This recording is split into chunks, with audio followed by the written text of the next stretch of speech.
श्री गुरवे नमः। श्री चैतन्य मनोभीष्टं स्थापितं येन भूतले स्वयं रूपः कदा मह्यं ददाति स्वपदान्तिकं। वन्देऽहं श्रीगुरो श्रीयुतापदकमलं श्रीगुरुं वैष्णवांश श्रीरूपं साग्रजातं सहगणरघुनाथान्वितं तं सजीवं साद्वैतं सावधूतं परिजनसहितं कृष्णचैतन्यदेवं श्रीराधा कृष्णपादान् सहगणललिता श्रीविशाखान्तांश। नमो विष्णुपादाय कृष्णपृष्ठाय भूतले श्रीमते भक्तिवेदांत स्वामिनिति नामिने। नमस्ते सारस्वते देवे गौरवाणी प्रचारिणे निर्विशेष शून्यवादी पाश्चात्यदेशतारिणे। नमो महावदन्याय कृष्णप्रियप्रदायते कृष्णाय कृष्णचैतन्य नाम्ने गौरतुषे नमः। हे कृष्ण करुणा सिंधु दीनबन्धु जगत्पते गोपेश गोपिकाकान्त राधाकान्त नमस्तुते। तप्त कांचन गौरांगी राधे वृंदावनेश्वरी वृषभानुसुते देवी प्रणमामि हरिप्रिये। वाञ्छाकल्पतरुभ्यश्च कृपा सिन्धुभ्यैव च पतितानां पावनेभ्यो वैष्णवेभ्यो नमो नमः। जय श्री कृष्ण चैतन्य प्रभु नित्यानंद श्री अद्वैत गदाधर श्रीवासादि गौर भक्तवृंद। हरे कृष्णा कृष्णा कृष्णा हरे हरे हरे राम राम राम हरे हरे।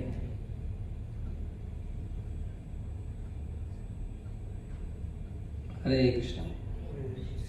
तो बहुत अच्छा उत्सव का पर्यावरण बना हुआ है, वातावरण पूरा उत्सव का है।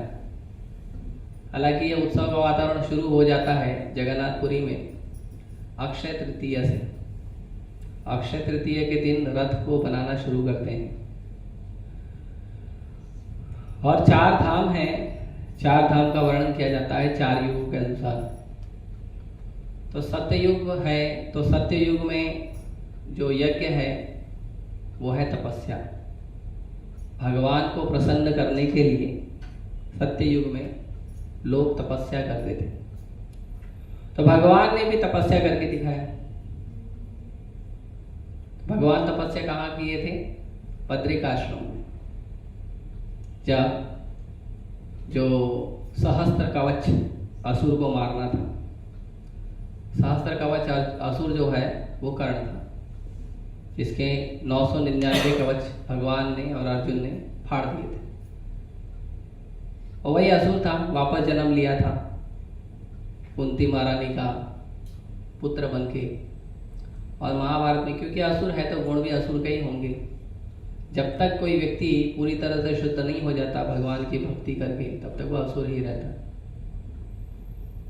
तो इसके लिए भगवान की भक्ति करना बहुत आवश्यक है। भगवान कृष्ण की भक्ति करना है क्यों? क्योंकि हमें शुद्ध होना है। हमारे अंदर बहुत सारे अवगुण हैं, बहुत सारे दोष हैं। हर व्यक्ति में, हर व्यक्ति को पता है कि मैं कितना दोषी हूँ, मेरे अंदर कितना दोष है। समाज में अपना अहंकार छुपाने के लिए हम भले बोलते हैं कि नहीं मैं अच्छा इंसान हूँ, पर वो हर व्यक्ति खुद जानता है कि वो कितना अच्छा इंसान है। तो तपस्या या भगवान की भक्ति जो है वो की जाती है। किस लिए वो की जाती है? खुद को शुद्ध करने के लिए, हमारे हृदय से अनर्थों को खत्म करने के लिए। आप देखिए अनर्थ लोगों का कितना बढ़ गया है कि लोग रामायण की कल्पना भी करते हैं तो आसुरी तरीके से। एक नई रामायण बनी है तो उसकी कल्पना भी की है तो पूरी आसुरी तरीके से, पूरा उसमें ऐसे, मतलब उस रामायण को आप देखेंगे तो एकदम एग्जैक्टली आपको लगेगा कि कोई व्यक्ति है जिसका पूरा चेतना असुर का है, उसी ने बनाया है। उसका एक एक सीन देख लो, एक एक डायलॉग देख लो, आपको देखकर ही समझ में आ जाएगा कि पूरा वो आसुरी चेतना से ही उसने रामायण बनाया। भगवत चेतना से ऐसा रामायण बन ही नहीं सकता। भगवत चेतना से अगर कोई भगवान राम का छोटा सा चित्र बना दे तो वो चित्र देखकर भगवान राम का मन में, हृदय में आनंद उभर आएगा, हृदय गदगद हो जाएगा आनंद से। अगर आप लोगों को यकीन नहीं है तो हमारे मंदिर में रामायण पुस्तक मिलती है, रामायण मिलती है, उसमें प्रभुपाद जी के अंग्रेज शिष्यों ने बनाया है। थे वो अंग्रेज, विदेशी शिष्यों ने, वो थे विदेशी, उन्होंने कभी राम का नाम सुना नहीं था, कभी राम को फोटो में या मूर्तियों में देखा नहीं था, विग्रह में देखा नहीं था, मंदिरों में दर्शन नहीं किया। केवल प्रभुपाद जी जैसे शुद्ध भक्त के वाणी से शुद्ध शास्त्रों को सुनकर भक्ति भाव से उन्होंने उस चित्रण को किया और इतना सुंदर मनमोहक भगवान श्री राम का सुंदर रूप प्रकट किया उन्होंने। आप देखेंगे चित्रण में देख सकते हैं, आप रामायण का पुस्तक लीजिए, उसमें दिखेगा, बड़ा सुंदर। कोई भी व्यक्ति मोह जाता है। हमारे मंदिर में कई बार लोग बोलते हैं नहीं हमको बुक नहीं लेना, तो हम उसका फोटो दिखा देते हैं। मंदिर जो बुक के अंदर फोटो है, भगवद गीता में 16 फोटो है, कृष्णा बुक में 20 फोटो है, ऐसे कई सारे फोटोज हैं। तो वो बुक नहीं भी लेने वाला होता है, फोटो इतना मनमोहक के फोटो देख के ले लेता है। लेकिन आश्चर्य की बात यह है कि ये फोटो उन लोगों ने बनाया है जिनके पिताजी, दादाजी, नानाजी, काकाजी, उनके पुश्तों ने किसी ने राम का नाम नहीं सुना था, जिन्होंने कभी जीवन में राम को देखा नहीं था, जिन्होंने राम का गुणगान कभी नहीं सुना, बस प्रभुपाद जी के संपर्क में आए, भगवान की भक्ति किए और भक्ति करके इतने शुद्ध हो गए कि उन्होंने जो प्रकट किया, उनके हाथों की कला से जो प्रकट हुआ भगवान का सुंदर रूप, ऐसा प्रकट हुआ। तो भक्ति इंपॉर्टेंट है। कोई व्यक्ति भारत का हो या विदेशी हो, वो इंपॉर्टेंट नहीं है। ये चमड़े का कलर और जीव की भाषा इंपॉर्टेंट नहीं है। इंपॉर्टेंट है कि आप भगवान के चरण कमलों में कितनी श्रद्धा रख के भगवान का नाम जप कर रहे हो, वो महत्वपूर्ण है। भारत का व्यक्ति होके भी अगर ऐसे असुर जैसी मूवी बना रहा है, तो एक कुछ सालों पहले जापान ने मूवी बनाया था, रामायण कार्टून मूवी बनाया था, इतना सुंदर है, इतना मनमोहक है, वो देखिए आप, वो कार्टून रामायण है ना, वो जापान वालों ने बनाया है, आप देखिए कितना सुंदर है। इसीलिए बहुत महत्वपूर्ण है अपने आप को शुद्ध करना। रामायण पढ़ना, भागवत पढ़ना, भागवत गीता पढ़ना, भागवतम पढ़ना, वेद पुराण पढ़ना, मंदिर में जाके घंटी बजाना और तिलक लगाना, धोती कुर्ता पहनना, साड़ी पहनना, ये सब भक्ति नहीं है। भक्ति अंदर का मामला है। ये सब क्यों करते हैं? फिर ये सब करते हैं क्योंकि इस भक्ति में सहायता होती है। अगर हम सतोगुणी कपड़े पहनते हैं तो हमारा मन सतोगुणी होता है, तो भक्ति करने में सहायता होती है, इसीलिए किया जाता है। तो इसीलिए सबसे ज्यादा महत्वपूर्ण है कि व्यक्ति भक्ति करके अपने आप को शुद्ध करे। नहीं तो असुर के गुण हमारे अंदर जो हैं, हर व्यक्ति के हृदय में, छोटा छोटा रावण, छोटा छोटा हिरण्यकशिपु है, सबके हृदय में, मेरे हृदय में बहुत सारे हैं, तो सबके हृदय में है। हमको शुद्ध करना चाहिए अपने आप। इसीलिए ये जो भक्ति का प्रोसेस है, इसीलिए दिया गया है। तो सत्य युग में सहस्त्र कवच असुर को मारने के लिए भगवान नर और नारायण, नर मतलब अर्जुन, नारायण मतलब पूर्ण पुरुषोत्तम भगवान कृष्ण, तो ये दोनों ने प्रकट हुए। बद्रिकाश्रम में भगवान तपस्या किए और फिर तपस्या करके वहाँ उसका बड़ा लीला है, उन्होंने 999 कवच फाड़ दिए कर्ण के। तो कर्ण अपनी हार से इतना दुखी हो गया था कि वो जानबूझ के सूर्यदेव की शरण में चले गए। युद्ध करने की इच्छा खत्म हो गई थी उसकी। 999 युद्ध किया और सब हार गया, सोचो। तो दुखी हो गया था वो, बोला युद्ध ही नहीं करना है। तो सूर्यदेव की शरण में चले गए, क्योंकि असुर है, असुर कहीं भी रहेगा तो अपना गुण तो दिखाएगा। तो सूर्यदेव परेशान हो गए थे उससे। जैसे कुंती महाराज ने आशीर्वाद मांगा, पहले बोले पहली फुर्सत में इसको धरती पे भेजो, नहीं चाहिए, असुर है ना, देवताओं में क्या करेगा। लेकिन देवताओं के साथ रहने के कारण एक गुण प्राप्त हो गया, दान देने का, इसीलिए वो देवताओं का, इसके लिए संगत का बहुत असर पड़ता है। असुर होने के बावजूद भी उसका नाम कितना सम्मान से लिया जाता है, क्यों? क्योंकि दान देने का एक गुण आ गया। तो भक्तों का और देवताओं का अगर संग करेंगे तो हमारे अंदर कितने भी दोष हो, एक दो तो ऐसे गुण आ जाएंगे जो देवताओं के हो, भक्ति के हो। इसीलिए भक्तों का संग करना चाहिए। उसके बाद त्रेता युग आया, तो त्रेता युग में जो भगवान को प्राप्त करने का साधन था वो था बड़े बड़े यज्ञ करना। बड़े बड़े यज्ञ करते थे, उसमें खूब सारा घी, खूब सारा अनाज, उसमें बहुत सारा जो है फल फूल उसको आहुति दिया जाता था। बहुत सारे पकवान व्यंजन बना के उसकी आहुति देते थे, क्योंकि भगवान जो है यज्ञ से खाते हैं। अगर आप अग्नि को देते हो तो अग्नि भगवान को ट्रांसफर करता है ना। जैसे आप लोग का यूपीआई पेमेंट होता है तो आपका यूपीआई कोड होता है, सबका अपना अपना यूपीआई कोड है। तो आपके यूपीआई कोड पे देंगे तो आपको आएगा ना, दूसरे को तो जाएगा। तो भगवान का भी अपना सिस्टम है कैसे खाते हैं। तो भगवान 3 प्रकार से खाते हैं। एक तो अग्नि से खाते हैं।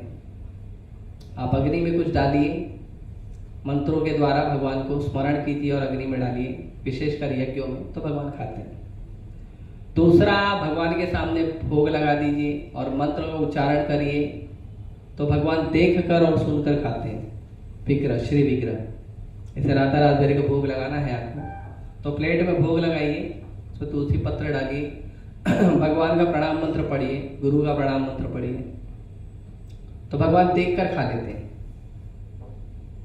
भगवान की पोटेंसी है, पावर है। और तीसरा, भगवान बोलते हैं वो तो सबसे बेस्ट है, वो अगर किसी ने किया तो मतलब मैं तो गदगद हो जाता हूं। और वो है भगवान कृष्ण के भजन करने वाले भक्तों को प्रसाद खिलाना। और भगवान भागवतम के 11वें स्कंद में कहते हैं कैसे खिलाना, एकदम घी टपकता हुआ प्रसाद खिलाना। 11वें स्कंद में उद्धव को कहते हैं भगवान। तो यज्ञ का वर्णन था, तो भगवान श्री राम ने यज्ञ किया, बहुत सारे यज्ञ किए। इतने सारे यज्ञ किए तो बहुत सारी सीता हो गई थी। हर यज्ञ में एक सीता, सोने की सीता बनाते थे, बहुत सारी सीता हो गई थी, बहुत सारे गोल्डन सीता तो बहुत यज्ञ किया था भगवान ने। तो द्वापर युग, तो त्रेता युग में यज्ञ का विधान था, भगवान की प्राप्ति यज्ञ करके होती थी। द्वापर युग में विधान आया भगवान की प्राप्ति का, बड़े बड़े मंदिर बनाओ और बड़े बड़े अर्चा विग्रह, बड़े बड़े भगवान के विग्रह बनाओ, बड़े बड़े मंदिर बनाओ और पूजा करो, बड़ा एकदम एलॉबरेट तरीके से। तो भगवान ने गोवर्धन की पूजा करके दिखाया कैसे करते हैं, है ना। बहुत सारा भोग, बहुत सारा आरती, पूजा, धूप, दीप, नैवेद्य और बड़ा विग्रह बना के भगवान का। आप जाएंगे साउथ इंडिया में तो आप देखेंगे, उसका आभास हो जाएगा आपको। साउथ इंडिया में बड़े बड़े विग्रह है, बालाजी, वरदराज, रंगनाथ, तो बहुत बड़े बड़े सुंदर सुंदर विग्रह हैं। तो बड़े बड़े विग्रह बना के उसका भजन करने का विधान था, तो भगवान की प्राप्ति होती थी। अब कलयुग वालों का देखिए दुर्भाग्य है कि कलयुग वाले जो है तपस्या तो कर नहीं सकते, क्योंकि सतयुग में लोग तपस्या करते थे, कोई 1000 साल, कोई 5000 साल, कोई 10,000 साल, कोई 50,000 साल, कोई 60,000 साल। विश्वामित्र मुनि ऐसा तपस्या करते थे लोग। अभी आदमी 60 मिनट चुपचाप कथा में बैठ जाए, बड़ी बात है और तपस्या कैसे करेगा, तो वो कर नहीं सकता, उसका मन इतना चंचल है। फिर त्रेता युग में बड़े बड़ा यज्ञ हवन करता था। यहाँ अपना जो 2 गैस का चूल्हा है वही जल जाए, बड़ी बात है। उसमें भी रोज चिल्लाते रहते हैं गैस महंगा हो गया, गैस महंगा हो गया और वही जल जाए तो बड़ी बात है। तो उसके लिए व्यक्ति संघर्ष कर रहा है, तो कैसे करेगा इतना बड़ा बड़ा यज्ञ और हवन। और मान लो पूरे जीवन में 1-2 सत्यनारायण कथा कर देता तो ढोल पीट देता, मैंने बहुत बड़ा यज्ञ करवाया था घर में। तो ये तो कलयुग के लोगों की हालत है। फिर बड़ा बड़ा मंदिर बनवाना, बड़ा बड़ा आर्चा विग्रह बनवाना, तो ये तो प्रभुपाद जी जैसे आचार्य हैं और उनके फॉलोवर है जो मंदिर बनवा पा रहे हैं।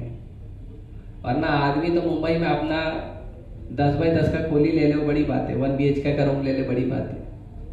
और आजकल तो मैं सुन रहा हूँ कि भाड़े पे ले ले तो बड़ी बात है, खरीदने की तो बात भूल जाओ, ऐसा मैंने सुना है। तो आदमी करेगा क्या, भजन कैसे करे, भगवान की प्राप्ति कैसे होगी। तो भगवान बोले ठीक है, सबसे सिंपल काम करो। क्या करो, तुम्हारे पास एक रबड़ की जीभ है, उसको हिलाओ।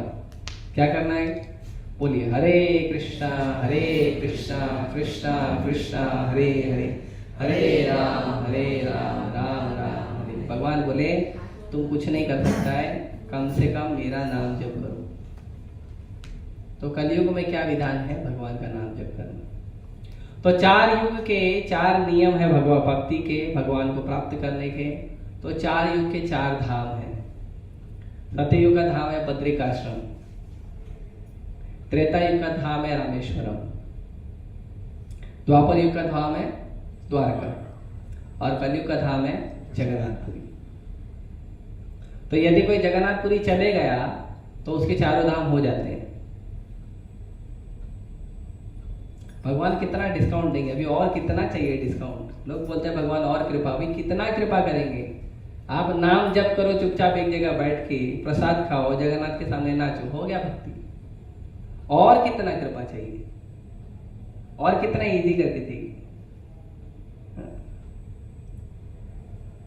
तो जगन्नाथपुरी भगवान जगन्नाथ का मैं बहुत शॉर्ट में लीला कहूंगा, क्योंकि अगर मैं केवल प्राकट्य लीला करूंगा तो करीबन 1.5-2 घंटा हो जाता है।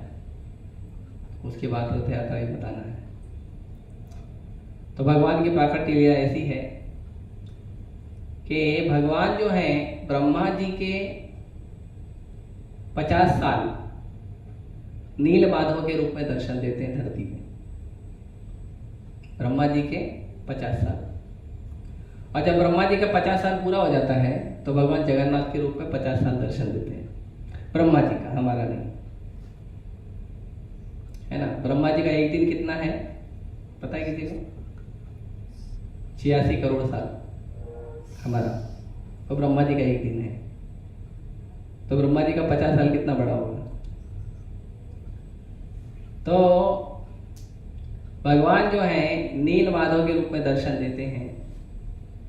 तो जब भगवान नील माधव के रूप में दर्शन देते थे उस समय इतने विग्रह नहीं होते थे। आज तो प्रभुपाद जी की कृपा से, रामानुजाचार्य की कृपा से, मध्वाचार्य की कृपा से जो आचार्य, बड़े बड़े आचार्य प्रकट हुए, षड गोस्वामी हैं, चैतन्य महाप्रभु हैं, ये आचार्यों की कृपा से आजकल तो हम देखते हैं हर गली हर नुक्कड़ पे भगवान के विग्रह का दर्शन होता है।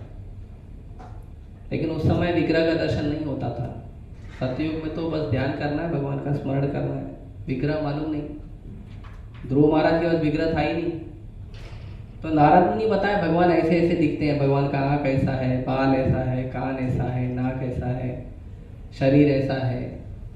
तो भगवान नारद मुनि ने जब बताया कि भगवान का ऐसा ऐसा वर्णन है, तब जाके ध्रुव महाराज मिट्टी से भगवान का विग्रह बनाए और तब जाके भगवान की पूजा की। अभी भी वो विग्रह आपको मिल जाएगा। अभी भी आपको वो विग्रह जो है वृंदावन में मिल जाएगा, मधुबन में। तो पहले विग्रह लोग नहीं इतना पता था लोग। तो नील माधव भगवान का दर्शन होता था विग्रह के रूप में, लेकिन सबको अवेलेबल नहीं था। तो एक महाराज हुए इंद्रदुम्न महाराज, भगवान के बहुत बहुत अच्छे भक्त थे, बहुत उन्नत भक्त थे। तो महाराज इंद्रदुम्न के मन में इच्छा हुई कि मैं भगवान को देखना चाहता हूँ। तो भगवान को देखना है तो कम से कम विग्रह तो होने चाहिए। हम तो इतने खुश नसीब हैं, बस मेट्रो करके, बस करके, ऑटो करके, नहीं तो ट्रेन करके आ जाओ और आधा रात का दर्शन कर लो। इतने हम खुश नसीब हैं, इतने भाग्यशाली हैं। सतयुग के लोगों को इतना भाग्य नहीं था। तो कैसे करेंगे दर्शन? तो उन्होंने सारे भारत के तीर्थयात्रियों को बुलाया एक जगह और उनको कहा कि आप लोग तीर्थ यात्रा करते रहते हो, आप में से कोई बता सकता है कि मुझे भगवान के दर्शन कहाँ होंगे?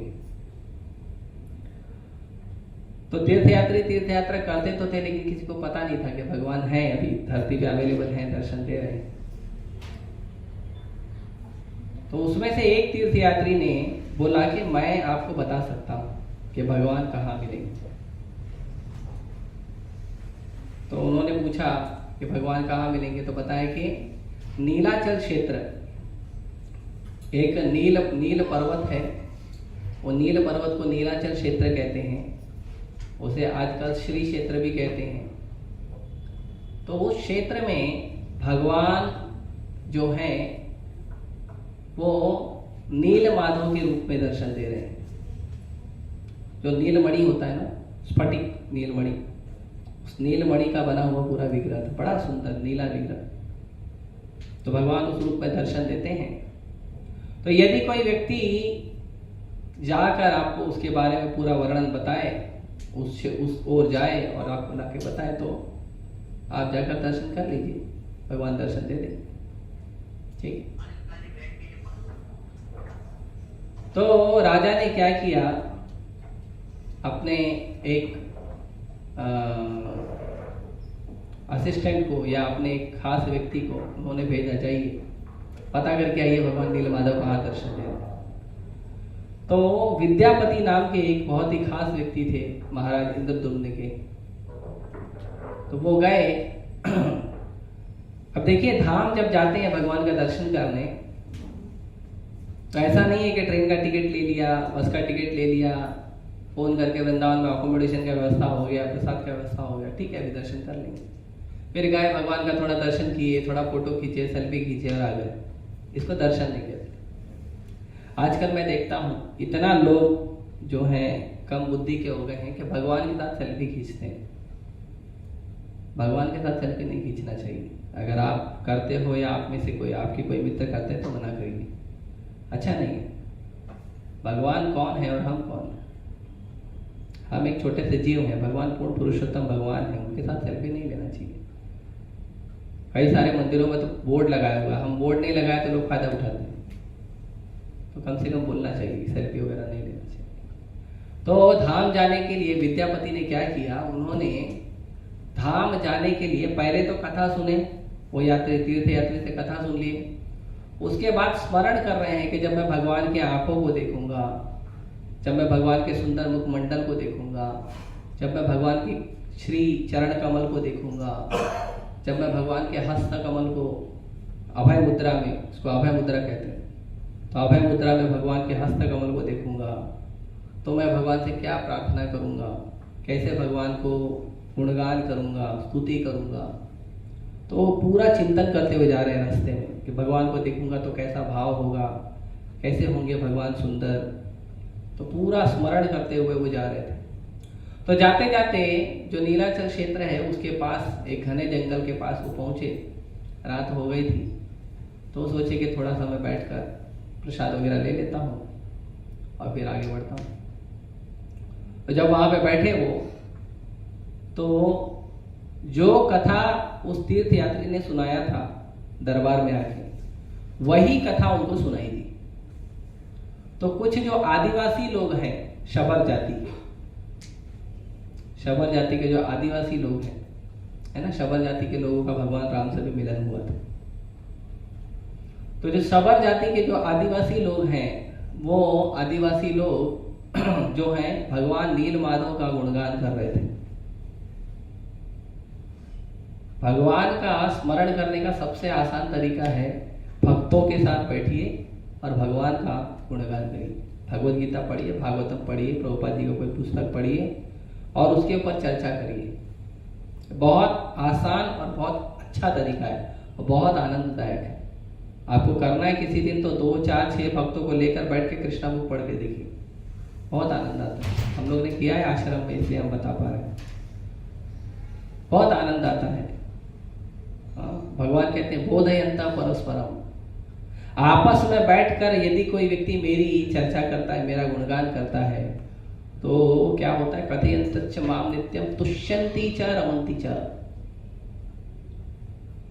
जब वो व्यक्ति कथा करते हैं, जब लोग मेरे एक साथ बैठकर मेरी कथा, मेरा गुणगान करते हैं, तो क्या होता है, तुष्यन्ति च रमन्ति च, वो तुष्ट हो जाते हैं, पूरी तरह से संतुष्टि आ जाती है उनके हृदय में।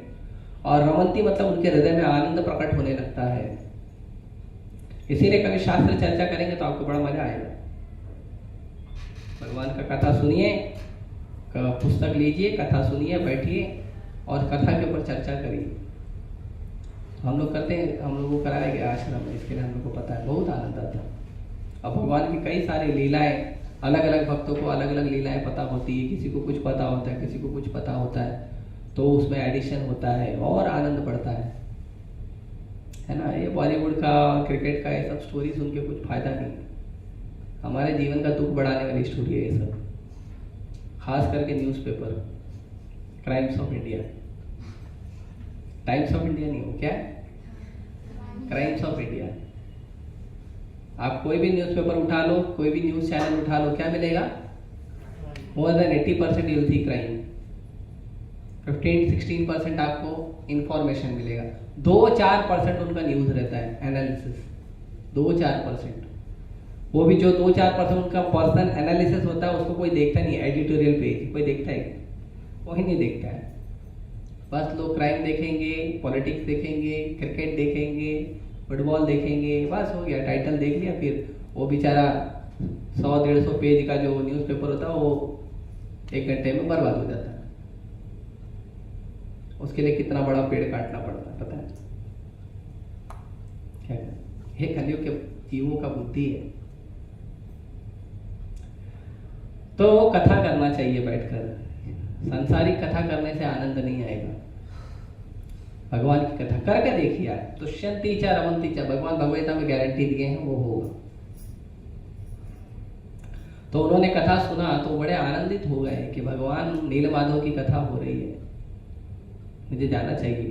तो अपना प्रसाद, अपना थकान सब भूल गए, भगवान का दर्शन होने वाला है, तुरंत भागे उस तरफ। तो गए उस तरफ और उन्होंने देखा तो क्योंकि राजा के व्यक्ति थे, राजा के जो है खास व्यक्ति थे, तो वैसा उनका पहनावा वगैरह था। तो शबर जाति के लोगों ने देखा तो प्रणाम किया, उनको आनंद से बुलाया। आजकल तो देखेंगे तो पहले पूछे कौन है, किधर से है, क्या खाना, ये तरीका अच्छा नहीं। कोई भी व्यक्ति आया है उससे पहले पूछिए, आपको चाहिए थोड़ा इंफॉर्मेशन लीजिए, उसको बिठाइए, पानी पिलाइए। कुछ दिन पहले एक व्यक्ति आया था हमारा कुरियर लेके, तो मैं देखा पूरा पसीने से लथपथ था। तो बोला सर आपको ओटीपी आ रहा है। बोला ओटीपी क्या बाद में, आप पहले इधर आओ, साइड में आओ। उसको बिठाया, 1 गिलास पानी पिलाया, उसको इतना अच्छा लगा। बोला सर कोई पिलाता ही नहीं है, पार्सल ले लेते, ओटीपी ले लेते, भेज देते। और धूप में भटक रहा इंसान है ना, जीव है ना, फिर कोई नहीं। हम लोग अक्सर देखते हैं ऐसा, कोई हमारा पार्सल वगैरह लाता है, उसको पानी पिलाते हैं, प्रसाद खिलाते हैं, दे फील सो हैप्पी। ये हमारा कल्चर है। एक बार सेंसस सर्वे हो रहा था तो मेरे घर के पास कुछ लोग आए थे, सब टीचर लोग थे। तो वो सेंसस सर्वे कर रहे थे, आपके घर में कितने लोग हैं, पुरुष स्त्री बच्चा बुढ़ा। तो आए तो मैंने उनको पूछा कि आप लोग पानी वानी पिएंगे? तो बोले पिला दो तो अच्छा है। तो मैंने बोला पानी पीने की जगह अगर कुछ खा भी लेंगे तो भी अच्छा है। बोले आप वो मिला तो बहुत अच्छा है। तो घर में थोड़ा पोहा बना था, पोहा और पानी मैंने उनको दिया, तो बिकम वेरी हैप्पी। फिर वो इतना खुश हुए, वो पूरा मेरा पूछने लगे कहाँ पढ़े हो, कहाँ रहते हो, गाँव कहाँ है तुम्हारा, पूरा हृदय खुल गया उनका। तो अतिथि का मतलब होता है जो बिना आपको समय बताया आया हो, सम्मान करें। लेकिन आजकल लोगों ने क्राइम इतना बढ़ा दिया है, और क्राइम्स ऑफ इंडिया पढ़ पढ़ के क्राइम इतना हमारे बुद्धि में आ गया है कि कोई भी व्यक्ति आता तो उसको शक की नजर से देखते हैं,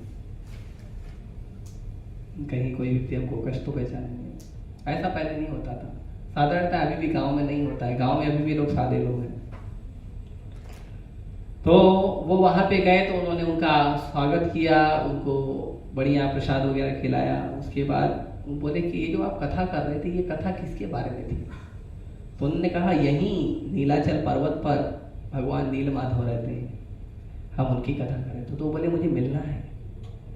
देखो हम तो कभी दर्शन किए नहीं हैं, हम उनका कथा सुने हैं, इसके लिए चर्चा करते हैं। तो दर्शन कैसे होगा? बोले आप जाइए, यहाँ पे पास में हमारे राजा का घर है, शबर राज, आप वहां पे जाइए और वहां पे जाके इंक्वायरी कीजिए, राजा आपको बता सकते हैं। ठीक है। अब उसको भूख क्या प्यास का सब छोड़ दिया, भागे सीधा राजा के घर में। तो राजा के घर में गए तो राजा के घर में राजा तो थे नहीं, शबराज थे नहीं, शबराज की बेटी थी। बेटी से बातचीत हुए, वो बोली आप बैठिए थोड़ा प्रसाद लीजिए, पिताजी अभी कहीं गए हैं, आएंगे तो फिर मिला देंगे। ठीक है, इतना आ गए हैं, होप आ गया, एक आशा की किरण आ गई है। तो मिल जाएगा दर्शन भगवान का। तो शबर राज जी का वेट करने लगे, तो फिर वो प्रसाद वगैरह पाए। फिर शबर राज जी ने उनको तुरंत बताया नहीं, बोले दिस इज वेरी कॉन्फिडेंशियल, ये बहुत सीक्रेट है, आपको नहीं बता सकता। तो यदि किसी व्यक्ति से सीक्रेट निकलवाना है तो उसकी सेवा करनी चाहिए प्रेम से। तो ये क्या किए, वहीं घर में रहने लगे, सेवा करने लगे। कुछ समय बाद विद्यापति और शबर राज की जो पुत्री है उन दोनों का विवाह हो गया। अब तो घर जमाई हो गए तो वहीं रहने लगे। तो कुछ दिनों के बाद उन्होंने अपनी पत्नी को बोला, देखो मैं देखता हूँ रोज तुम्हारे पिताजी रात को कहीं चले जाते हैं, और जब आते हैं तो आपके पिताजी गले में कभी न सूखने वाले फूलों की माला होती है, और बड़ा सुगंध होता है जो धरती पे सुगंध नहीं है उसका। और तुम्हारे पिताजी जो प्रसाद लेके आते हैं वो प्रसाद बहुत अद्भुत होता है जिसका धरती पे टेस्ट नहीं है, तो उसका राज मुझे बताओ। तो माता जी बोलिए, पिताजी ने मना किया, कैसे बताओ? तो बोले तुम्हारा हस्बैंड हो। तो नानू करते करते फिर भी थोड़ा कसम वसम दिला के फाइनली पूछ लिया उन्होंने।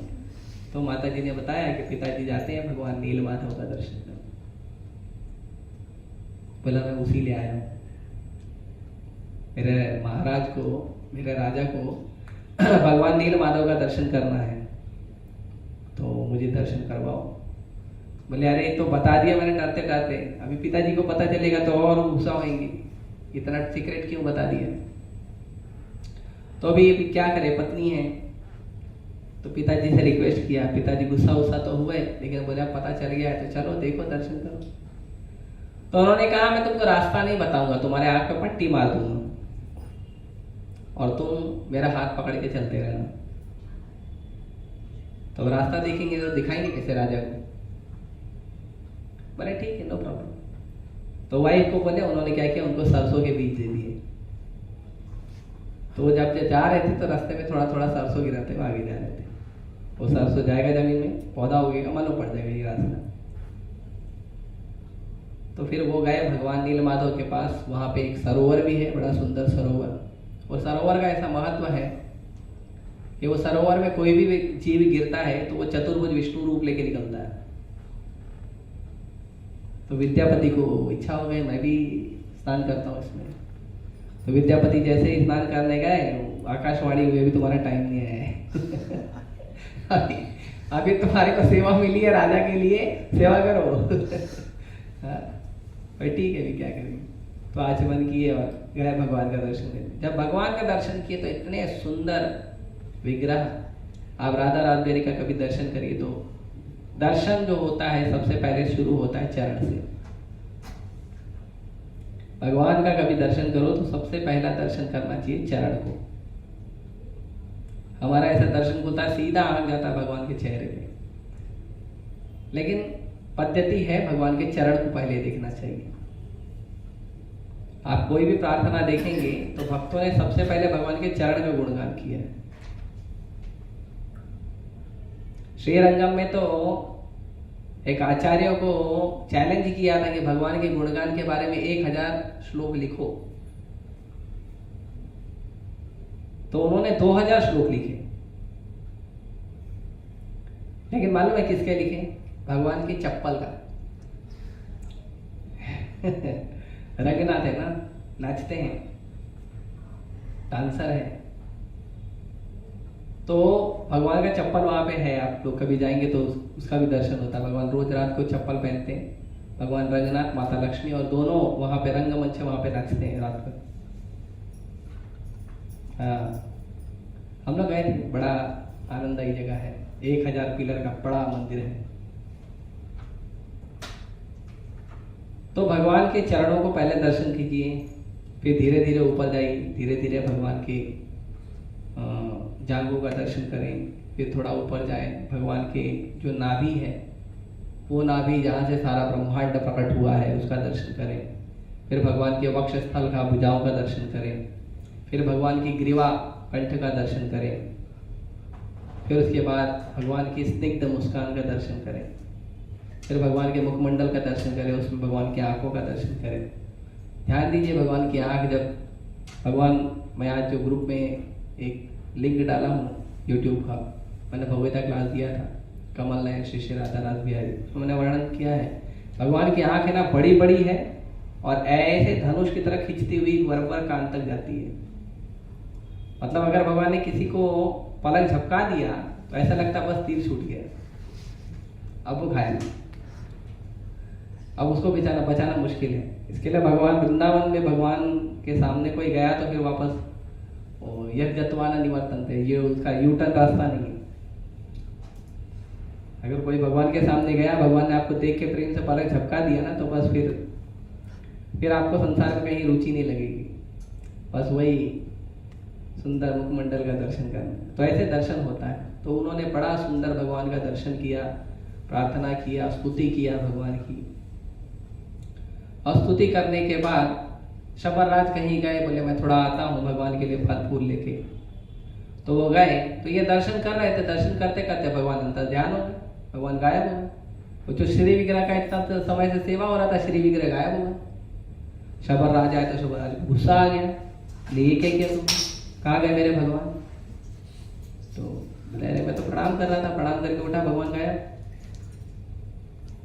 तो शबरराज को गुस्सा आया, बोला मैं इतना सेवा कर रहा था, शायद कुछ अपराध हो गया, भगवान मेरे से नाराज हो गए, अब भगवान मुझे दर्शन नहीं देंगे। तो उन्होंने क्या किया, विद्यापति को वहीं पे बांध दिया। बोले तुम्हारी वजह से भगवान ने ऐसा किया। शबरराज गुस्से में वापस आ गए। तो पत्नी को पता चला पति है नहीं, तो फिर पत्नी गई वो सरसों के दाने को फॉलो करते करते, फिर उन्होंने जाके उनको खोला, बोले अभी आप चले जाइए, अपने महाराज के पास जाइए, हमारे पिताजी गुस्सा करेंगे। तो विद्यापति चले गए, फिर अपने राजा के पास गए, राजा को जाके ऐसे ऐसे बताए। लेकिन जब विद्यापति जा रहे थे तो रास्ते में आकाशवाणी हुई, और आकाशवाणी ने कहा कि आप अपने राजा को जाकर ये नहीं बताएंगे कि भगवान अंतर ध्यान हो गए हैं, वरना वो बहुत दुखी होंगे। आप अपने राजा को जाकर बोलिए तैयारी करिए, चलिए भगवान का दर्शन करने, मैंने दर्शन कर लिया। आकाशवाणी हुई है, देवताओं की वाणी होती है, ठीक है। तो जब वो आए तो राजा ने भी भव्य स्वागत किया, भगवान का दर्शन करके आ रहे हैं, सुंदर माला पहने थे, भगवान का दर्शन करके आ रहे हैं, तो बड़ा राजा ने स्वागत किया।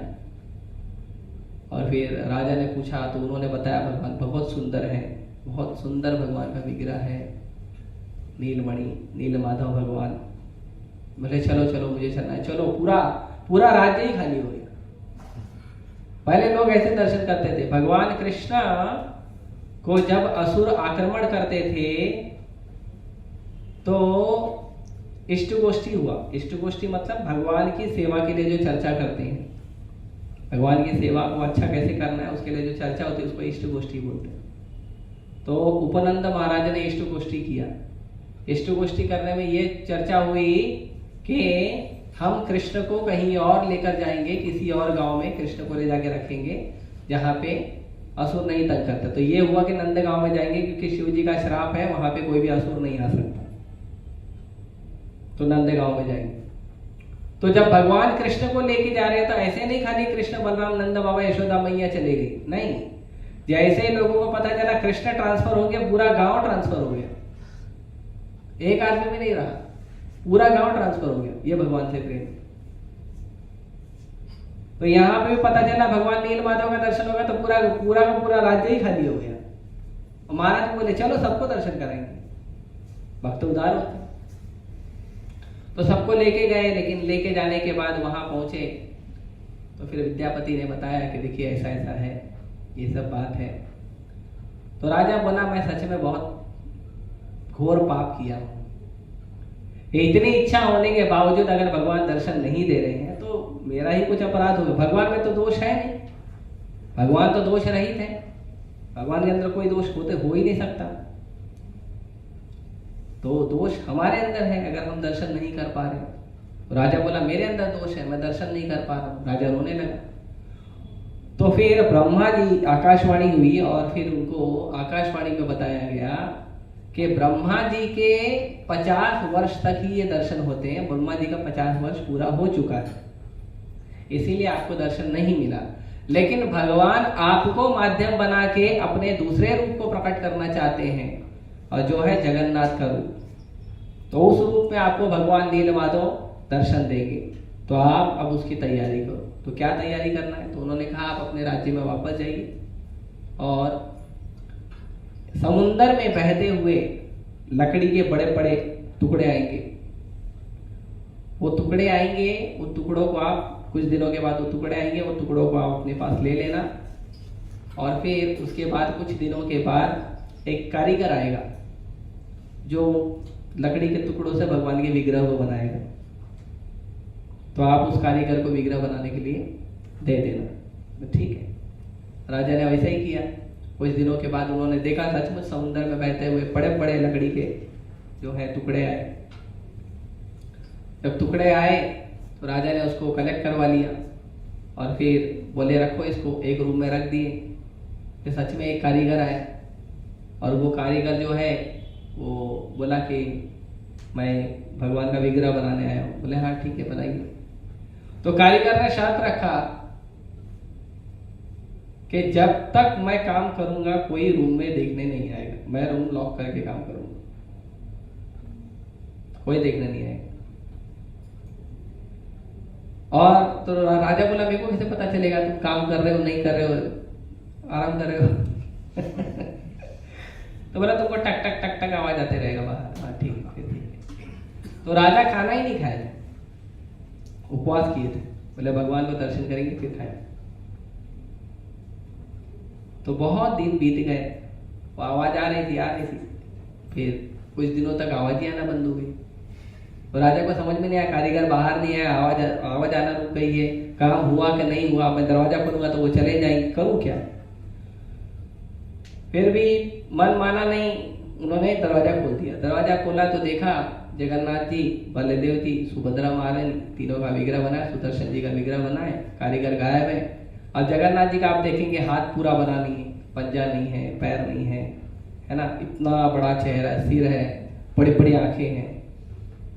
तो राजा को लगा शायद मैंने जल्दी कर दिया क्या, वो कारीगर अधूरा तो नहीं बना के चले गया। तो फिर दुखी हो गया, बोले देखो मैं अपराध पे अपराध करने लगा हूँ, भगवान का विग्रह बना नहीं, और मैं अपनी अधीरता के कारण, अपनी मूर्खता के कारण घुस गया, अब भगवान का मेरे को कभी दर्शन नहीं होगा। फिर वो उपवास को आप कंटिन्यू कर दिए। तो सपने में उनको जगन्नाथ जी ने दर्शन दिया, और जगन्नाथ जी ने कहा कि मेरा यही रूप है, और उन्होंने बनाया वो कंप्लीट बनाया है। तो अभी आप इन विग्रह को लीजिए और एक विशाल मंदिर बनवाइए, और उसमें आप ब्रह्मा जी को जाके बुलाइए, आप ब्रह्मलोक जाइए, ब्रह्मा जी को लेकर आइए, ब्रह्मा जी इसकी स्थापना करें। ठीक है। तो उन्होंने विग्रह का बढ़िया पेंटिंग वेंटिंग करके श्रृंगार करके विग्रह को रख दिया, मंदिर बना दिया, और गया ब्रह्मा जी को लाने। ब्रह्मा जी को लाने गया, बताया मैंने ब्रह्मा जी का एक दिन कितना बड़ा होता है। अब जब तक ये ब्रह्मा जी को जाके ले आने गए, तब तक क्या हो गया, यहाँ पे कई सारे युग बीत गए। अब जब ये वापस आए तो मंदिर पे किसी और का कब्जा हो गया।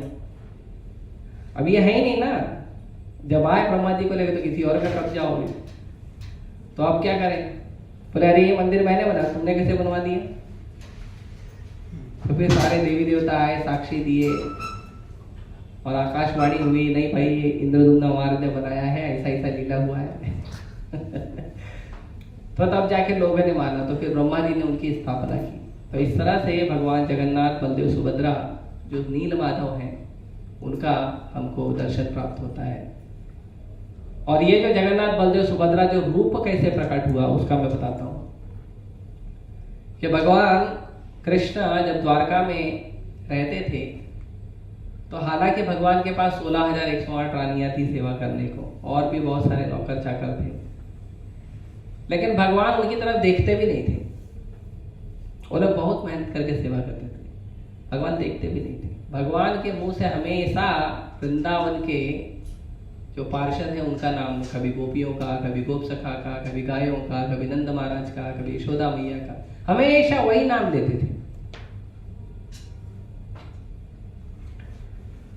तो सब जो उनकी पत्नियां थी वो सब बोली ये तो अच्छा नहीं है, हम इतना सेवा करते हैं, इतना मेहनत है, थोड़ा तो ध्यान देना चाहिए।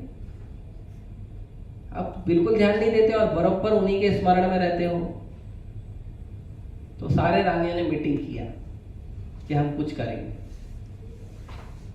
अभी प्रॉब्लम है ना, वैसे भी वाइफ का प्रॉब्लम रहता ही है। मेरा एक्सपीरियंस नहीं है, मैंने दूसरों से सुना है।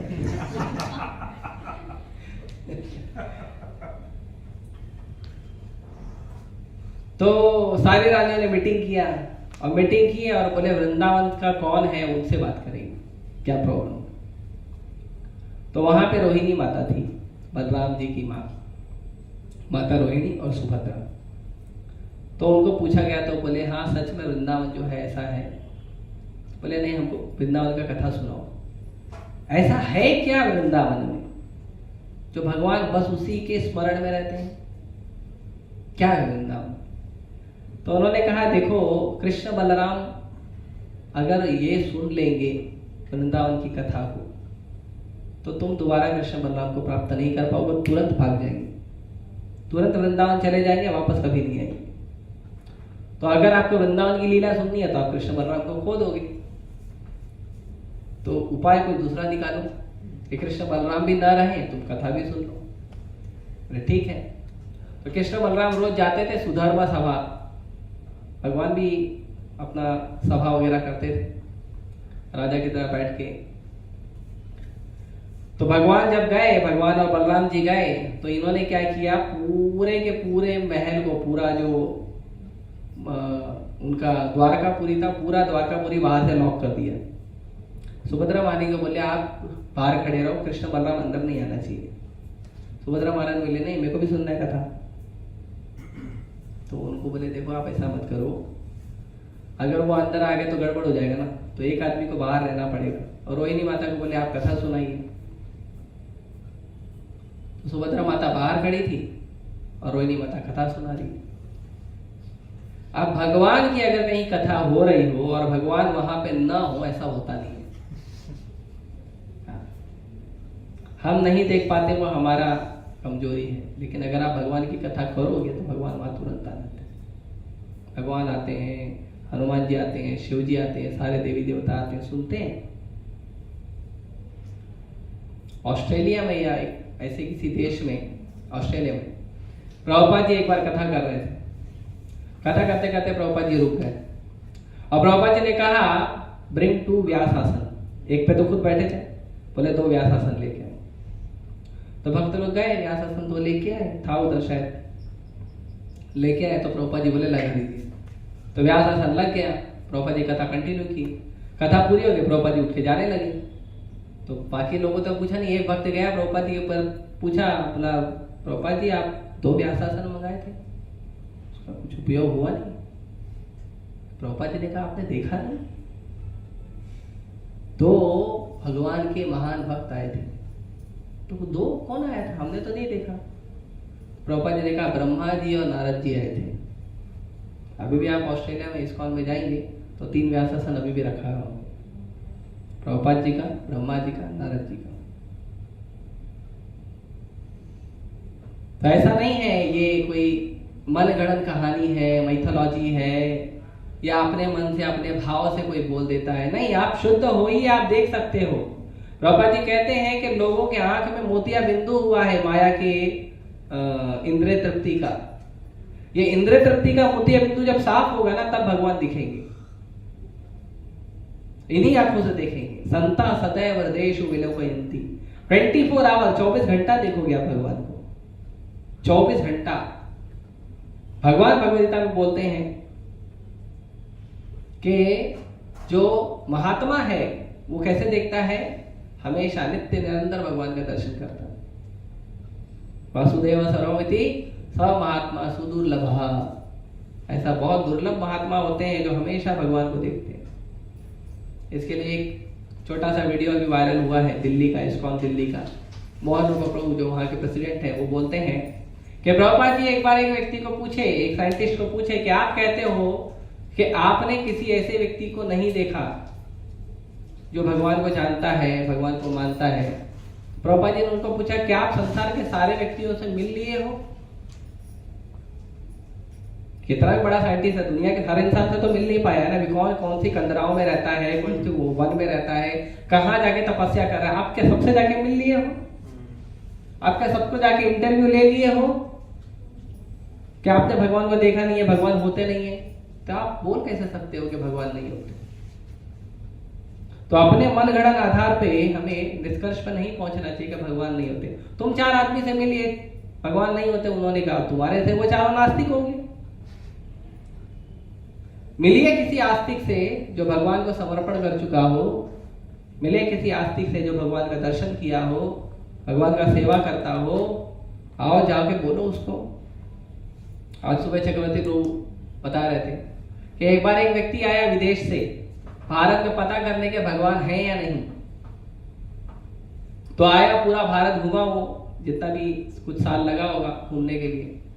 तो घूमा और घूमने के बाद जब वो जा रहा था तो उसको एक इंडियन रिपोर्टर ने पूछा, आप आए थे भारत में देखने के लिए, भगवान है या नहीं, भगवान मिले आपको? बोले हाँ मिले। कैसे मिल गए?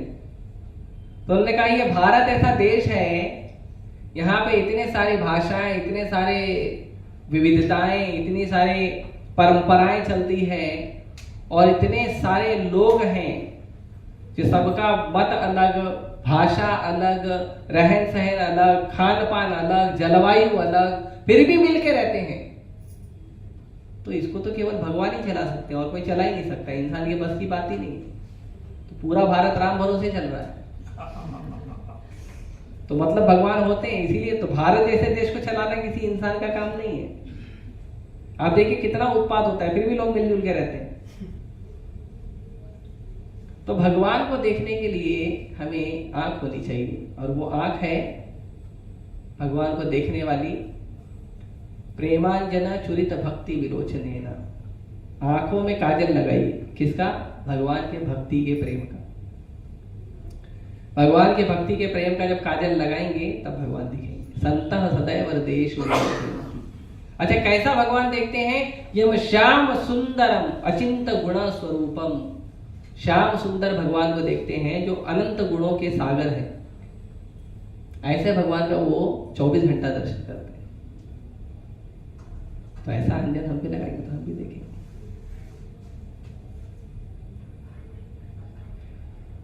तो अब कृष्ण बलराम को भेज दिए बाहर, जाइए सुधर्मा सभा में। यहाँ पे सुभद्रा मैया जो है वो सिक्योरिटी गार्ड के रूप में खड़ी हैं। भगवान की कथा हो रही है और भगवान को वहां पता चल गया कि मेरी कथा चालू हो गई। अब भगवान सुधर्मा कथा जो है बोले आज हाफ डे है, सब लोग घर पे जाओ, मैं जा रहा हूँ, थोड़ा इंपॉर्टेंट काम आया घर से। तो निकल गए बलराम जी और दोनों फुल स्पीड में आ गए। आए तो देखे पूरा दरवाजा बंद है, सारा का सारा द्वारका का दरवाजा बंद है। एक व्यक्ति खड़ा है खाली दरवाजे के बाहर, वो भी सुभद्रा महाराज। बोले कुछ तो गड़बड़। तो देखे सुभद्रा महाराज ने भी क्या कर रही थी, कथा तो सुनना है ना। सुभद्रा महाराज ने भी ऐसे कान लगा के सुन रही थी, सारी सुध खो गई थी कि बाहर कौन आ रहा है कौन जा रहा है, वो भी भूल गई। तो भगवान बोले उसको डिस्टर्ब नहीं करना है, हम दूसरे छेद में कान लगा के सुनेंगे। तो भगवान दूसरे दरवाजे के दूसरे छेद में कान लगा के सुनने लगे। बलराम जी भी कान लगा लिए। तो भगवान की कथा का वर्णन हो रहा था, रोहिणी माता कथा कर रही थी। भगवान कथा सुन के अपनी कथा अपने भी रोहिणी माता जैसे शुद्ध भक्तों से अपनी कथा जब भगवान सुन रहे थे, इतने भावावेश में आए कि भगवान पूरा पिघलने लगे, पूरा पिघलने लगे। पैर शरीर के अंदर चले गया, हाथ छोटे छोटे हो गए, चेहरा बड़ा हो गया, आंख बड़ी बड़ी हो गई, पूरे से मोर पिघल जाता है ना, भगवान पूरा मेल्ट हो गए।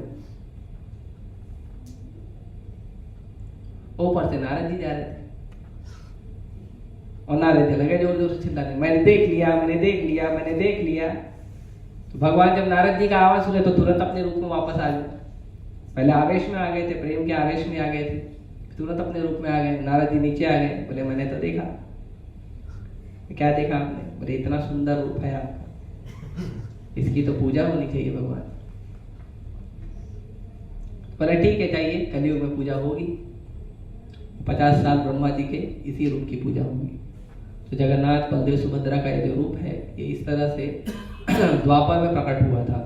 और नारद मुनि की कृपा से हम इस सुंदर प्रेममय भावावेश रूप का हम दर्शन कर पाते हैं जगन्नाथ जी का। तो ये नारद जी की कृपा है। प्रसाद की कृपा दुर्गा माता की है। दुर्गा माता के आशीर्वाद से हम सबको कृष्ण प्रसाद मिलता है। तो ऐसे ये सब भक्तों के आशीर्वाद है, भक्तों की कृपा है जो हमको प्रसाद मिल रहा है, विग्रह का दर्शन मिल रहा है।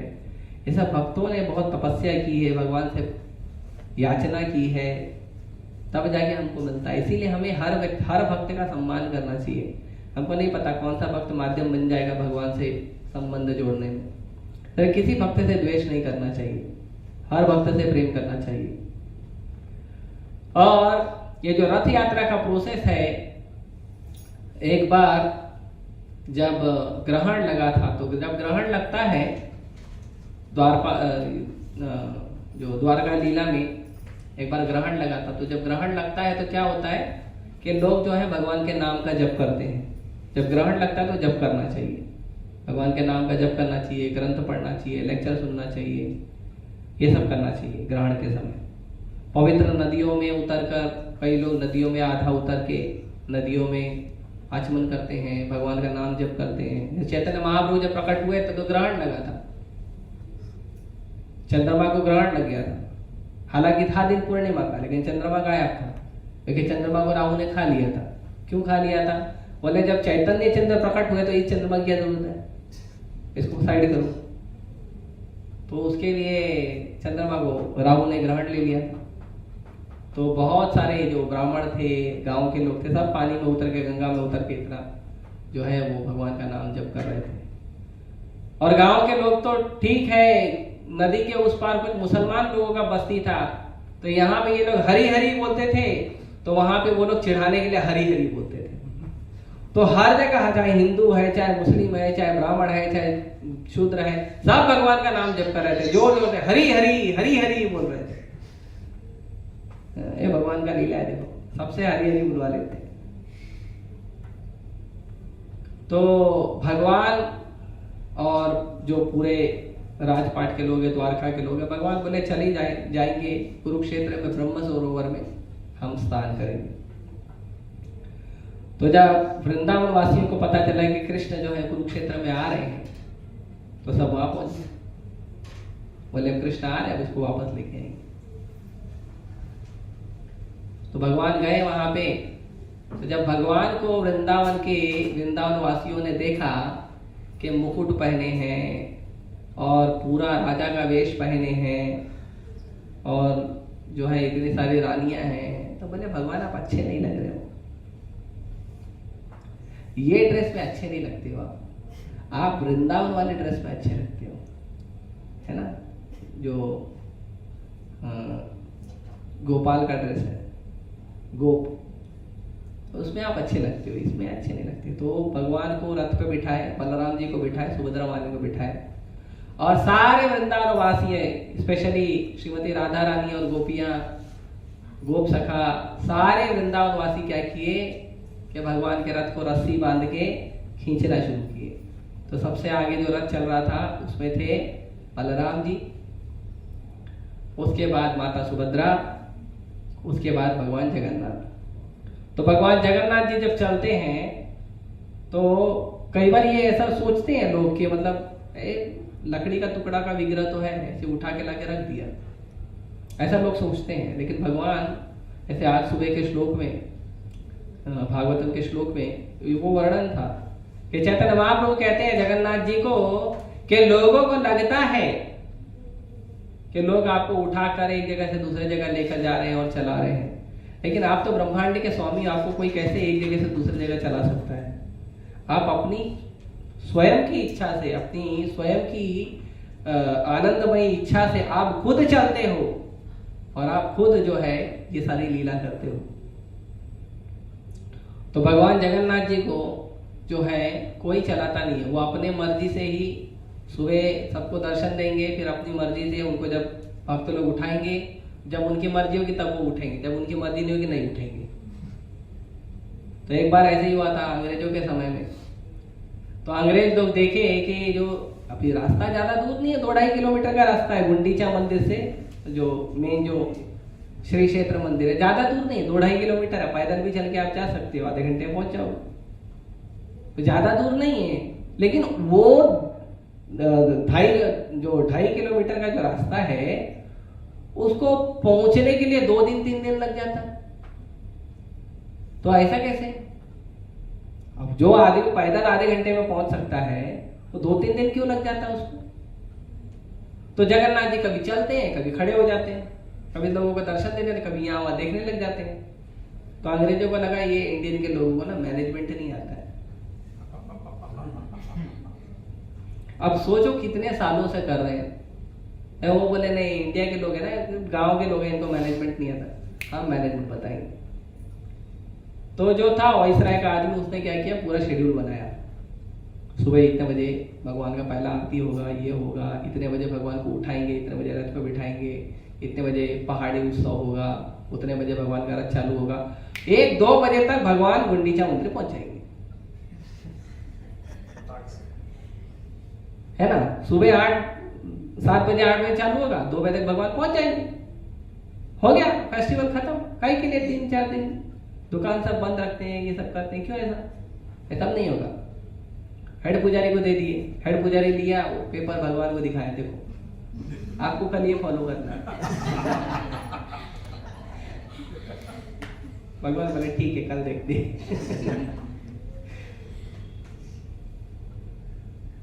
तो अब हुई सुबह, बलराम जी को, सुभद्रा मैया को, जगन्नाथ जी को जब गए सब उठाने, भगवान उठ ही नहीं रहे। तो अंग्रेजों को लगा ये लोग मस्ती कर रहे हैं, ये गांव के लोग मस्ती कर रहे हैं। तो उन्होंने डांटा उनको, आप ऐसा क्यों कर रहे हो, उठाओ और रखो भगवान को जल्दी। बोले देखो हम प्रयास कर रहे हैं, भगवान नहीं उठ रहे, हम कुछ नहीं कर रहे। भगवान नहीं उठ रहे इसका क्या मतलब है, लकड़ी का टुकड़ा हम उठाते, चलो हट जाओ आप लोग। बोले ठीक है यू ट्राई। तो गए ट्राई करने के लिए, भगवान दोपहर का 2 बज गए, 1 मिलीमीटर हिले भी नहीं, सबका पसीना छूट गया, जितने अंग्रेज थे वो है ना जिम विम में सब कसरत कर सब पूरा पसीना छूट गया। बोले क्या करें? तो हेड पुजारी बोला पहले तो अपने सिर का पगड़ी उतारिए, मुकुट उतारिए, तो टर्बन आपने पहना है ना, पहले तो अपना कैप निकालिए, भगवान के सामने नहीं पहनना चाहिए। दूसरा भगवान से माफी मांगिए। भगवान को आप नियम दे रहे थे, पहले तो आप माफी मांगिए भगवान से माफी मांगिए। आप ये मत सोचिए कि हमारे इंग्लैंड की रानी का आदेश है तो हमको करना है। ये जो भगवान है ना, तुम्हारे इंग्लैंड की रानी के जो पिताजी का जो जितना जनरेशन है ना, उसके भी पिताजी है, ये ब्रह्मांड के स्वामी है, जगन्नाथ है, तो इनके सामने नहीं कुछ चलता है, तो आप माफी मांगिए। तो फिर जितने अंग्रेज थे सब माफी मांगे भगवान से, फिर भगवान उठ गए। फिर उठ गए, वो मस्ती करते, हम बस फिर उठे तो डोलते डोलते जो 3 दिन का उत्सव था उसको 5 दिन लग गए, अपनी मर्जी से चलते ना।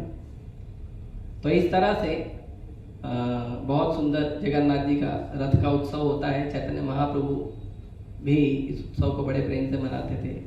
चैतन्य महाप्रभु नाचते थे रथ के सामने, बहुत नाचते थे। इस्कॉन के, इसीलिए इस्कॉन के सारे भक्त बोलते हैं महाप्रभु की परंपरा है रथ के सामने नाचो। लेकिन जगन्नाथ को, इस जग का नाथ का जो नाम है उसको सार्थक किया है ऐसी भक्ति वेदांत स्वामी प्रभुपाद ने। जगन्नाथ जी को उड़ीसा में ही रथ यात्रा करते थे और कुछ बंगाल में कुछ जगह पे करते थे रथ यात्रा। छोटे छोटे घरों में छोटे छोटा रथ बना के बच्चे खींचते थे, सब जगह रथ यात्रा नहीं होती थी। लेकिन पूरे जगत में जगन्नाथ जी को पहुंचाया है तो प्रभुपाद जी ने पहुंचाया। 1966 में पहला सैन फ्रांसिस्को में पहला रथ यात्रा प्रभुपाद जी ने किया, और आज हजारों से ज्यादा रथ यात्रा होती है भारत में और विदेश में। आप देखेंगे भारत में भी ये जो 12-14 दिन का जो समय है, इसमें आप देखेंगे हर दिन 4-5 रथ यात्रा हर दिन हो रही है।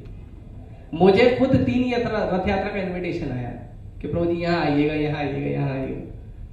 हर दिन 4-5 रथ यात्रा हो रही है और विदेशों में भी होते रहती है। पाकिस्तान में भी होती है, कराची के सड़कों पे देखूंगा, लिंक मिलेगा तो भेजता हूँ। तो हर संसार के हर देश में करते हैं रथ यात्रा। जगत के नाथ है, उनको कौन रोकेगा? उनके लिए कोई देश, कोई क्या कहते हैं, अलग अलग श्रद्धा का देश, उससे कोई उनको फर्क नहीं पड़ता। वो जगत के नाथ है, उनकी मर्जी है, वो चलेंगे। तो पूरे दुनिया को वो जगन्नाथ जी का दर्शन देना, पूरे दुनिया को जगन्नाथ जी का प्रसाद देना, पूरे दुनिया को जगन्नाथ जी का उत्सव देना, पूरे दुनिया को जगन्नाथ जी की जो कथा है, जो जगन्नाथ जी का जो आनंदमय संग है, लोगों को उद्धार का जो संग है जगन्नाथ जी का, वो प्रभुपाद जी ने दिया पूरे दुनिया में सबको। और जगन्नाथ जी सबसे पहले विग्रह जो है जगन्नाथ जी ही इस्कॉन में आए थे। तो उसका थोड़ा सा बताते हैं, फिर समाप्त करेंगे। प्रभुपाद जी, पहले तो प्रभुपाद जी पंचतत्व फोटो पेंटिंग या फोटो पंचतत्व का रखते थे और उसी का बस आरती पूजा करते थे, कथा करते थे, प्रसाद बांटते थे, जाओ। कोई विग्रह नहीं था इस्कॉन में, कोई विग्रह नहीं था। तो वहां पे एक हिप्पी स्टोर हुआ करता था, hippie store, Indian hippie store. तो उसमें क्या होता था कि जो इंडिया के जो भी बहुत सारे अलग अलग प्रकार के वैरायटी के जो गिफ्ट होते थे, तो वो ले आके वहां रखा जाता था। तो प्रभुपाद जी के जो शिष्य थे ना, वो क्या करते थे, वो अक्सर कुछ ना कुछ, कभी भी कहीं बाहर जाते थे ना, तो हमेशा ध्यान रखते थे कि प्रभुपाद जी के पास जाएंगे तो कुछ प्रभुपाद जी के लिए लेके जाएंगे। तो प्रभुपाद जी को जो फल पसंद था वो फल लेके जाते थे ढूंढ के, जो फूल पसंद था वो फूल लेके जाते थे। अब सोचिए, विदेशियों में इतना संस्कार आ गया था कि कभी भी प्रभुपाद जी बस खाली हाथ नहीं जाते थे। ये हमको भी संस्कार सीखना चाहिए। भगवान के पास आते हो तो प्रयास करिए, खाली हाथ मत आइए, कुछ लेकर आइए। एक फूल तो ला ही सकते हो, कुछ लेकर आइए। कुछ नहीं कर ले आ सकते हो तो कम से कम भगवान के सामने खड़े होकर भगवान का गुणगान करिए। भगवान के जो प्रणाम मंत्र हैं, भगवान के जो भक्तों ने जो भगवान का स्तुति किया है, उन स्तुति को भगवान के सामने गाना चाहिए। जैसे कुंती महारानी कहती है, नमो ब्राह्मण्य देवाय गो ब्राह्मण हिताय च, नहीं, नमो पंकज नाभाय, नमो पंकज मालिनी, नमो पंकज नेत्राय, नमस्ते पंकजांग्रे, भगवान को प्रणाम करती हैं। फिर हे कृष्ण करुणा सिंधु, बहुत सारे मंत्र हैं भगवान के, तो स्तुति करना चाहिए भगवान। भगवान कृष्ण स्तुति प्रिय है, उनका स्तुति करोगे तो खुश हो जाते हैं, उनका गुणगान करो तो खुश हो जाते हैं, उनको अच्छा लगता है कोई उनका गुणगान करता है। खासकर अगर बच्चा अपने पिताजी का गुणगान करता है तो पिताजी को बड़ा आनंद आता है। तो कृष्ण हमारे पिता है, कृष्ण का गुणगान करेंगे तो कृष्ण को बड़ा आनंद आता है। तो जब प्रभुपाद जी के शिष्य कभी भी जाते थे किसी स्टोर में, कहीं दुकान पे जाते थे, तो कुछ ना कुछ प्रभुपाद जी के लिए जरूर लेके जाते थे। तो मालती माता जी जो है वो एक बार स्टोर में गई थी और उन्होंने एक छोटा सा गुड़िया देखा, डॉल, छोटा सा डॉल देखा। तो उन्होंने डॉल देखा तो उनको अच्छा लगा, तो बोले ये डॉल प्रभुपाद जी के लिए लेके जाएंगे, इंडिया से आया है। तो हमेशा कभी भगवान का फोटो, कभी कुछ ना कोई इंडिया का आइटम लेकर देते थे। प्रभुपाद जी इंडिया से है ना, तो इंडिया का आइटम पसंद आएगा। तो व्यक्ति जो है, ऐसा नहीं कि व्यक्ति का चेतना कुछ और है, उसको गिफ्ट कुछ और ले जाके दे रहे हैं, उसको पसंद नहीं है। अब कोई व्यक्ति है जिसको समोसा पसंद ही नहीं है, आप उसको ले जाके हर समय ले जाके समोसा देते हो, आपका सम्मान करने के लिए ले तो लेगा, खाएगा नहीं, वो किसी और को दे देगा। तो पता होना चाहिए कि व्यक्ति को क्या पसंद है। तो वो लोग बोले कि प्रभुपाद जी को भारतीय चीजें पसंद है, तो लेके जाके देते थे। तो मालती माता जी एक डॉल लेके, और डॉल इतना बड़ा डॉल था, लेके आए और जब प्रभुपाद जी को दे, Prabhupada ji I brought for you. Prabhupada ji ने जब देखा डॉल को, तो प्रभुपाद जी अपनी कुर्सी से उठा और लंबा दंडवत प्रणाम कर दिए। वो समझ में नहीं आया ये क्या हुआ, आज तक तो कभी ऐसा किया नहीं। फिर प्रभुपाद जी उठे और प्रभुपाद जी बोले दिस इज जगन्नाथ। तो छोटा सा जगन्नाथ जी का विग्रह लेके गए थे। तो प्रभुपाद जी कहे जगन्नाथ जी आना चाहते हैं। फिर प्रभुपाद जी बोले ये एक ही था कि दो और थे? ऐसे देखो, दो और भाई होंगे, इनके भाई भी जा लेके आओ। तो मालती माता उनको तो मालूम नहीं था। फिर वो गई वापस, तो देखी सच में दो और थे, बलदेव और सुभद्रा महारानी, सुदर्शन जी। तो उनको भी लेके आई। प्रभुपाद जी बोले यस, नाउ दिस कंप्लीट। फिर प्रभुपाद जी ने श्याम सुंदर को पूछा, श्याम सुंदर प्रभु को, वो कारपेंटर थे, उनको लकड़ी का काम आता था। प्रभुपाद जी ने उनको पूछा, आप ऐसा बना सकते हो बड़ा बड़ा? मैं बना दे, ठीक है बनाओ। तो श्याम सुंदर प्रभु को बोला, तो उन्होंने कुछ समय के बाद उन्होंने बड़े बड़े जगन्नाथ जी के विग्रह बनाए। और फिर प्रभुपाद जी ने दुनिया का मतलब विदेश में पहला रथ यात्रा प्रभुपाद जी ने निकाला सैन फ्रांसिस्को 1966, और बहुत हर्षोल्लास से मनाया गया था। इतना पूरा एकदम सारा रोड चौक सब जाम। अब जगन्नाथ जी आते हैं तो सब जाम हो ही जाता है, भगवान है ना। और भगवान को क्या है ना, भगवान जगन्नाथ जी भगवान कृष्ण है ना, उनको सिस्टम पसंद नहीं है, उनको मस्ती पसंद है। तो थोड़ा मस्ती होगा तो उनको अच्छा लगता है। तो पूरा कोलाहल हो गया, प्रभुपाद जी नाचते थे। वो पुलिस वाला बोलता था, तुम्हारे स्वामी को बोलो आगे जाने के लिए। और शिष्य आगे बोलते थे, वो पुलिस वाला आगे जाना, प्रभुपाद बोलते छोड़ दो उसको, नाचो तुम। प्रभुपाद जी नाचते। तो बहुत सुंदर रथ यात्रा जो है पूरे संसार में, आज संसार का कोई ऐसा देश नहीं है इसमें प्रभुपाद जी के अनुकंपा से जगन्नाथ जी का रथ यात्रा नहीं होता है, जगन्नाथ जी का प्रसाद नहीं मिलता है, ऐसा कहीं नहीं। तो ये जो सुंदर मधुर जो उत्सव है इसको आप मनाइए। आज मीरा रोड में रथ यात्रा था, कल भी कहीं है, परसों भी कहीं है, तो ऐसे ही चलते रहेगा जब तक रथ जो है जगन्नाथपुरी में रिटर्न नहीं जाएगा, तब तक ऐसे ही चलते रहेगा। तो भगवान जगन्नाथ जी को मंदिर में दर्शन करना जितना कृपा होता है, उतना उससे ज्यादा कहते हैं हजारों गुना ज्यादा कृपा मिलता है जब भगवान रथ पर बैठे होते तब भगवान को दर्शन करना।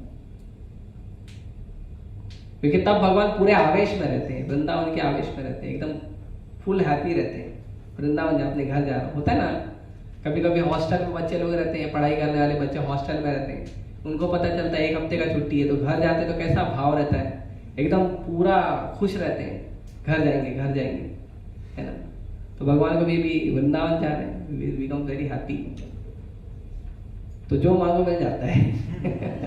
इसीलिए जाके तुरंत पहली फुर्सत में भक्ति मांग लेना चाहिए, भगवान दया करिए, भक्ति दीजिए। भक्ति से बड़ा कुछ नहीं है संसार में। भक्ति ऐसी चीज है, भगवान खुद आ जाते हैं, भगवान खुद बंधन में आ जाते हैं। फिर उससे भी ज्यादा शक्तिशाली है जब भगवान गुंडीचा मंदिर में बैठते हैं 10 दिन और दर्शन देते हैं, उससे भी ज्यादा कृपालु है। इसके लिए बहुत सारे भक्त लोग जो हैं ये समय जगन्नाथपुरी जा रहे हैं भगवान का दर्शन करने के लिए। तो ये जो रथ यात्रा है ये बहुत समय से चल रही है, और ब्रह्मा जी के 50 साल ये रथ यात्रा चलते रहेगी। तो ये बहुत विशेष उत्सव है। प्रभुपाद जी खुद जब 4 साल के थे तो उन्होंने जिद किया था अपने पिताजी को कि मुझे रथ यात्रा मनाना है। तो उनके पिताजी भी, क्योंकि मिडिल क्लास फैमिली थे, ज्यादा धन नहीं था, कपड़े के ये व्यापारी थे, गौर मोहन डे, तो उनको ज्यादा कुछ पैसा आमदनी नहीं आता था। लेकिन प्रभुपाद जी जिद कर दिए, नहीं मेरे को चाहिए। भाई बाबू जिद करते चाहिए, मुझे रोने लगे। तो प्रभुपाद जी के पिताजी जो है वो एक बस में बैठे थे, और प्रभुपाद जी जो है वो जिद कर रहे थे। तो बाजू में एक माता जी बैठी थी, बोली क्या वो बच्चा क्यों रो रहा है? ने कहा अरे इनको जो है रथ चाहिए, अब मेरे पास है नहीं इतना धन, कहाँ से लाऊं रथ। तो माता जी ने कहा मेरे पास एक पुराना रथ है, आप ले लीजिए, उसको अच्छे से डेकोरेशन करके पेंट कर लीजिए और मनाओ रथ यात्रा, बच्चे को अच्छी पूरी करो। तो रथ भी आ गया अपने आप। जगन्नाथ बलदेव सुभद्रा को प्रभुपाद जी भगवान को आरूढ़ करके रथ पे और फिर गली में घुमा रहे थे। तो प्रभुपाद जी के जो पिताजी थे उनके सब फ्रेंड लोग गुस्सा करने लगे उनके पिताजी को, तो तुम घर में फेस्टिवल करे, बुलाया नहीं। बोले अरे भाई मैं नहीं कर रहा हूँ, ये लल्ला कर रहा है मेरा, उसको जगन्नाथ रथ यात्रा करना है। तो आप अब जब जाएंगे ना रथ यात्रा कभी देखने जाएंगे तो आप देखेंगे कि बड़ा रथ तो चलते रहता है, लोग अपने अपने घर के भी छोटे छोटे रथ लेके घूमते रहते हैं। मैं गया था तो देखा था, तो मैं बोला कितना सुंदर उत्सव है। जैसे यहाँ पे होता है ना एक बड़ा गणपति अलग आता है, छोटे छोटे गणपति अलग लेके घूमते हैं लोग, तो वैसा है वहां पे भी है। बड़ा जगन्नाथ जी का रथ यात्रा, बड़ा रथ जो मेन रथ है वो चलते रहता है। और बाकी लोग छोटे छोटा अपना रथ लेके घूमते रहते हैं, छोटे छोटे जगन्नाथ जी रहते हैं, बहुत सुंदर रहता है, बड़ा मनमोहक दृश्य है वो। जाइए कभी जगन्नाथपुरी, देखिए, बड़ा आनंद आएगा आपको देख के, बड़ा अच्छा उत्सव है। ठीक है, जय जगन्नाथ स्वामी की, जगन्नाथ बलदेव सुभद्रा महारानी की, जगन्नाथ रथ यात्रा की। हरे कृष्णा कृष्णा कृष्णा हरे हरे, हरे राम राम राम हरे। किसी को कोई प्रश्न है, कोई जिज्ञासा है तो हम एक आध प्रश्न दे सकते हैं। यहाँ जुहू से भी तो निकलता, जुहू से भी तो रथ यात्रा निकलती है। हाँ, जुहू का रथ यात्रा 23 तारीख को है। जुहू से नहीं निकलेगा, जुहू में भगवान आएंगे। ये जो नीचे मंदिर बन रहा होगा, प्रभुपाद जी के पीछे देखा होगा आपने, प्रभुपाद जी के एग्जैक्ट पीछे मंदिर बन रहा है ना, वो जगन्नाथ जी का मंदिर बन रहा है। तो जगन्नाथ जी जो है वहां से लोखंड वाला मंदिर से आएंगे और यहाँ पे मंदिर में हमारे 1 हफ्ता रुकेंगे। तो जो में 23 तारीख को है, 23 तारीख को आप सब आमंत्रित हैं। दोपहर में 1 बजे भगवान वहां से निकलेंगे, 1 बजे के पहले पहुंचिएगा, ताकि आप लोग खा पी के अगर रहोगे तो नाचने में आसानी होगी। है ना, भगवान जगन्नाथ जी का पहले प्रसाद पाइए, फिर जगन्नाथ जी का रथ जो है खींचिए। तो 23 तारीख को आप 12 बजे आ जाइए वहां पे, और बढ़िया सुंदर सबको लेकर आइए, सबको। भगवान जगन्नाथ जी रथ पर आरूढ़ होके क्यों निकलते पता है? लोग मंदिर नहीं आते, लोग भगवान का दर्शन करने आते हैं, तो भगवान दर्शन देने निकलते हैं। अभी जो श्रद्धालु वो तो आते हैं, अभी जो कर्मी लोग हैं और बाकी दूसरे मान्यताओं वाले हैं, मुस्लिम क्रिश्चियन मान्यताओं वाले हैं, वो तो थोड़ी करते हैं भगवान का दर्शन। भगवान तो सबके नाथ है, सबके प्रभु है। अब वो नहीं मानते, उनका गलती है तो वो सबके प्रभु, तो उनको तो सबकी चिंता रहती है, तो बोलते हैं चलो अब रथ पे निकलेंगे, आप सबको दर्शन देते हुए निकलेंगे। तो जगन्नाथ जी का किसी ने दर्शन किया है तो उसको आशीर्वाद मिलता है रथ पे। जगन्नाथ जी का दर्शन नहीं कर पाए, मान लो भीड़ और गर्दी के कारण, तो जगन्नाथ जी के रथ के ऊपर जो चक्र होता है उसका भी दर्शन कर लिया तो जगन्नाथ जी आशीर्वाद देते हैं, इतना कृपालु है। तो ये बड़ा सुंदर उत्सव है, इसमें आप आइए। और भी अलग अलग जगहों पे, खार में अलग हो रहा है, थाने में अलग हो रहा है, हर जगह अलग अलग रथ यात्रा निकल रही है। आप आइए, आनंद लीजिए। आज मीरा रोड में, आज मीरा रोड में। और किसी को कुछ प्रश्न? जैसे कि प्रभु पुरी में आज रथ यात्रा है, जो नहीं बोलते हैं गुंडीचा, तो आज ही के दिन हर जगह क्यों नहीं होता है? तो विधि के अनुसार तो आज ही होना चाहिए। सही बात है, अगर आज ही के दिन हर जगह करेंगे तो पूरा भारत का रोड जाम हो जाएगा। थोड़ा प्रैक्टिकल भी होना चाहिए ना। और एक ही दिन में इस्कॉन के सारे इस्कॉन के सेंटर एक ही दिन करेंगे तो भक्त भी होने चाहिए ना, वैसे उतने भक्त नहीं। हम प्रयास तो करते हैं बनाने का, लेकिन लोग बनते नहीं तो हम क्या करें। तो अभी मुंबई में ही करेंगे तो मुंबई में वैसा जगन्नाथ भगवान आए हैं तो भगवान का वैसे स्वागत भी तो होना चाहिए ना। अभी 20-50 भक्त लोग स्वागत करेंगे जगन्नाथ जी का, कैसा लगेगा? ब्रह्मांड के स्वामी तो अलग अलग जगह करते हैं तो भक्त लोगों के लिए इजी होता है अलग अलग जगह मुंह करना। और अच्छा है, हर रोज उत्सव हो रहा है, कहीं 20 तारीख को हो रहा है, कहीं 21 तारीख को हो रहा है, कहीं 22 तारीख को हो रहा है, कहीं 23 तारीख को, कहीं 24 को, कहीं 25 को, हर रोज उत्सव हो रहा है। हर रोज जगन्नाथ जी का दर्शन, हर रोज नाचा लगाना, हर रोज प्रसाद खाना, थक के सो जाना, फिर दूसरे दिन वही करना, तो हर रोज